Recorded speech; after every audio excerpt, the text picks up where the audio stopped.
అంటే కాఫీర్ యొక్క మైల పైన అకృత్యాలు చేయిస్తే మాకు జన్నత్ వస్తది. మాకు స్వర్గం వస్తది. ఈ హ్మ్. రకంగా ఒక భార్య భర్తతోటి రేపులు చేపిస్తుంది.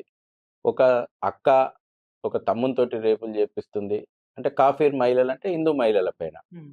ఈ రోజున ఎవరు మన టీసీఎస్ లోపట నిదా ఖాన్. నిదా ఖాన్ వ్యవహారం అదే గదా! అవును. ఒక మహిళ. మహిళ. సాటి అవును. మహిళల పైన అవును. 21 మంది మహిళల పైన ఏ రకంగా ఒక కుట్రపూరితంగా లవ్ జిహాద్ కుట్రలకు తెరలేపిండ్రు. విదేశీ నిధులొస్తున్నాయి వీళ్ళకు. హ్మ్. విదేశాల నుంచి వేల కోట్ల రూపాయలు ఈ యొక్క మత మార్పిడికి, లవ్ జిహాద్‌కి వస్తా ఉన్నాయి. గతం లోపట మనకొక కేసు వెలుగు చూసింది. ఏది మనకు కులం ఆధారంగా ఆ! రేట్లు పెట్టడం. 'చెంగూరు బాబా'. 'చెంగూరు బాబా'. 'చెంగూరు బాబా' ఒక ఇష్యూలో ప అతని మీద ఇన్వెస్టిగేషన్ అప్పుడు స్టార్ట్ అయింది. అండ్ రీసెంట్‌గా అతను మొత్తం ఈడీ అతని మీద దృష్టి పెట్టడంతోటి 2015, 15లో ఓకే. 2015లోనే 'చెంగూరు బాబా' కేసు యూపీలో వెలుగు చూసింది.